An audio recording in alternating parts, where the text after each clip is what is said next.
Hello. Hello. And welcome to Wild Wiles Sports. A very special edition of Wild Wiles Sports. Why was it special, Elaine? Well, yesterday the Hawkeyes beat the Purdue Boilermakers 84-63. Yep. But there were some very special guests in attendance. Who were that? Well, that'd be you and me. Yes, we were in attendance yesterday and had a ball. So what should we do? Do you want to talk game or do you want to talk experience first? Let's jump into the game. Okay. And then we'll talk about our fun experience. So yeah, Hawkeyes won 84-63, but what stood out to you about this game? Well, a few things. Number one, the balance. There were multiple players who scored like around 9 points. We had one player, O'Grady, she had 12. But the balance, and they still scored 84 points. So you got one player in double figures and you're scoring 84 points. Lots of folks got quality minutes. And I keep being so impressed with the freshmen that are on this team. All of them are coming in and getting meaningful minutes and making big contributions. Oh, yeah. And that just is so exciting for the future of... Future's bright. The future is bright in Hawkeye land.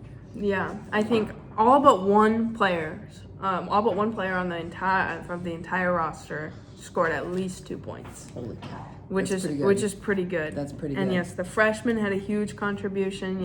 There was a lot of time, like probably 8 or 9 minutes, that there were 4 freshmen on the floor at the same time. Yes.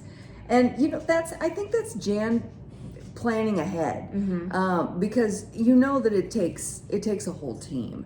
And if you're putting 18 or 19-year-olds into a game, the last time they played was in a high school state basketball tournament, and now you're in the NCAA tournament, and wow, I mean that's just a big change. If we're purposeful, and I think that's what Jan's doing. And she's welcome to come on the pod and tell me if this isn't it. But I mean, it's about getting those freshmen in the games early, and trying out different combinations so that anybody can play with anybody and can figure out, okay, when does Taylor need the ball? When does O'Grady need the ball? How can we gel as a team and not just these 5 players? Because I think we talked about that before. The idea that we're 5 or 6 deep or whatever, like the starting 5 are it. That's not a recipe for big time success. And so what I think Jan's preparing him for is some big time success with a broad range of players, so that everybody's ready at all times. Absolutely, I think it shows a really good coaching strategy. You don't want to be too deep, especially late in the season. Injuries happen, and then like UConn, like the past few years, they'll have like 6 players that are healthy, and then they're trying to go play in the NCAA tournament where you got to play back to back, and they don't really have the legs, and so I think it's preparing for the future seasons, but also I think it's preparing for the future of this season. Yes. I think it's really good. And what you were saying is, like, none of these freshmen, none of them started the game. None of them were the 5 starters. Right. But the freshmen combined for 35 points and 17 rebounds. That's impressive. That's very impressive. I love that. And they got started. It was a very quick start for the Hawkeyes. I saw that they were shooting 67% in the first quarter. So my advice would be to continue to shoot 67% from the floor. Just do that. Just do that. Always. Yes. Another player I liked, who I think is a huge part of the game, has been for a long time, has been huge for the Hawkeyes, but has sometimes been, overshown by some other players, but consistently brings it pretty well. It's Sydney Fulter.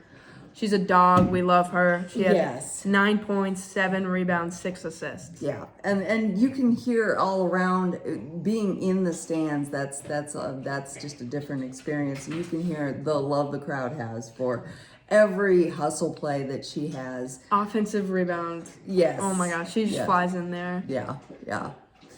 But all right. Jen Jensen gives you a call. She says, Roxanne, what do we need to do better? What do we need to work on? Well, in the last pod, we talked about the turnovers and, how are we going to handle the press? We didn't see a lot of pressure defense out of Purdue this time, so I'm not sure if we're there yet. So turnovers, I don't think were a big issue yesterday. 16 turnovers. Still, I think that can come down. That can come down.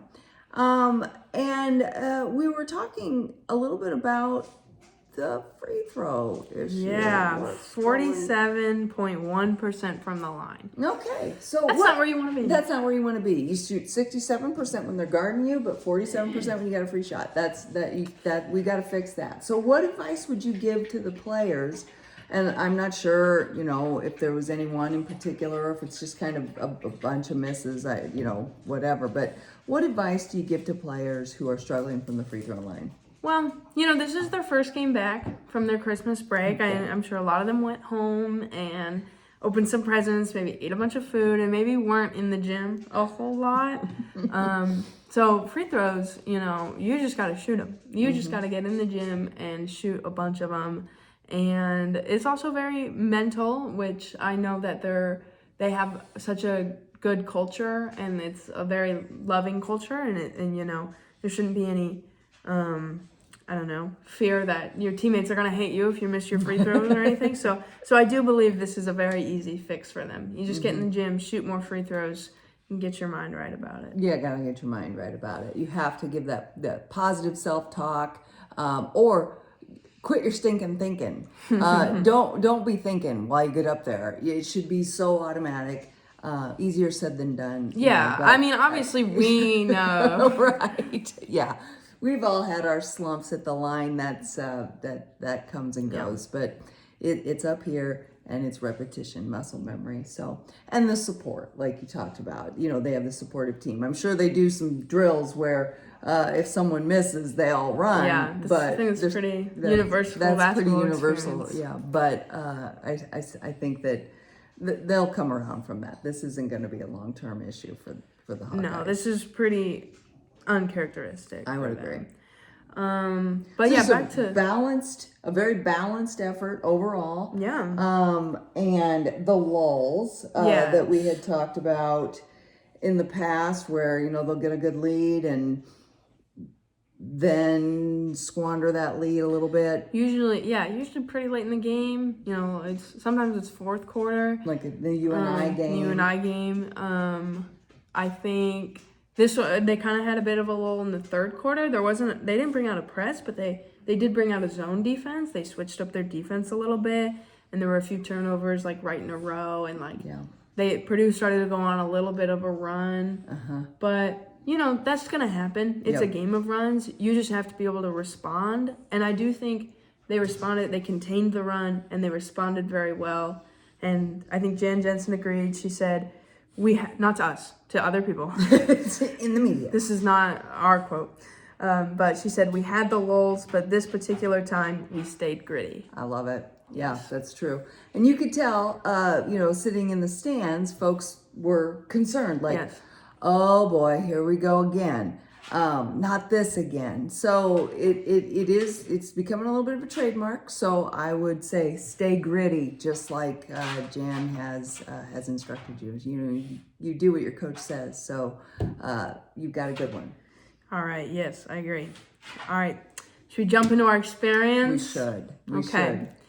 We had quite the fun time. We did. You could you can feel the energy right when you walk in. You were unsuccessful in getting a women's basketball poster. Yeah. So we walk in. First off, you drive up there. We're arriving 90 minutes before this game starts. You would think the game is about to begin because all the people are already heading in. The parking lots are full. It's like I've been to Husker football games in the past, and folks start arriving early to tailgate. Now, there wasn't tailgating because it's wintertime and it's a basketball game, but folks are pouring in, and we wanted this year's poster. So I guess you can't get there 90 minutes early to get a poster because they're all gone. And that just, but you could get the men's poster, you could get the gymnastics, the wrestling, whatever, but the women's posters are gone because people just want all the memorabilia that they can Yes. get. And the energy is palpable. It's break, so students are gone, but you would never know that based on the attendance. About 15,000, little shy of 15,000. Yeah, you don't see empty seats. It's just an incredible atmosphere, and it was such a treat to be there. Yes. What other kind of treats Well- did we get to experience, Elaine? Well, if you ever go to an Iowa women's basketball game, I'm sure if you see Hannah Stolke's mom, she would love to say hi to you. She's a delight. She said hi to us when we went up to meet her, and she was awesome. She was very nice. Yeah, we went up to her at halftime. She was sitting in your section, and yeah, we got a picture. Said we wanted to say hi. We talked about the pod a little bit. We did. We invited her on the pod. We pointed out that we're a mother-daughter team. And so we'd love to hear, have a mom come on and talk about having a daughter that plays for the Hawkeyes. And she didn't say no. She did not say no. And we've had some interaction on TikTok. Like, she's commented on my TikTok before when I went to the UNI game, and then I commented With your grandma. With my grandma. Your grandma's famous, so if famous. If we say, hey, we've got Elaine's grandma, then we're gonna get whoever we want on the pod. Yeah, and I commented on her TikTok that she made about the game last night, and I said, my mom and I met you at the game, and she said, yes. With a bunch of emojis. Yes. So, Hannah's mom, if you're listening, this is your official invitation to the pod. We'll also DM her directly. But if she happens to be watching, official invitation. Well, and the fun thing about her is she's just so genuine. You see around the arena, and I've seen them in the store, the shirts that say "Happy Like Hannah." Well, Hannah comes by that naturally. After we've met her mom, we can see, oh wow, okay, yeah, there's this great energy in that family, and we would just be delighted to have the Stokeys, both of them. Why not? We'll start small. Mother-daughter. Yeah. I don't get it. Why not? If she wants to, we'd love to have her on. We'd love to have them on. And then let me just tease a little bit. I think we're planning on getting Sunday, your wife, on for her own special episode to talk about her experience, but meeting a celebrity, and we just won't even say who. She met a celebrity at the game. Or should we say who? Kate Martin. It was Kate Martin.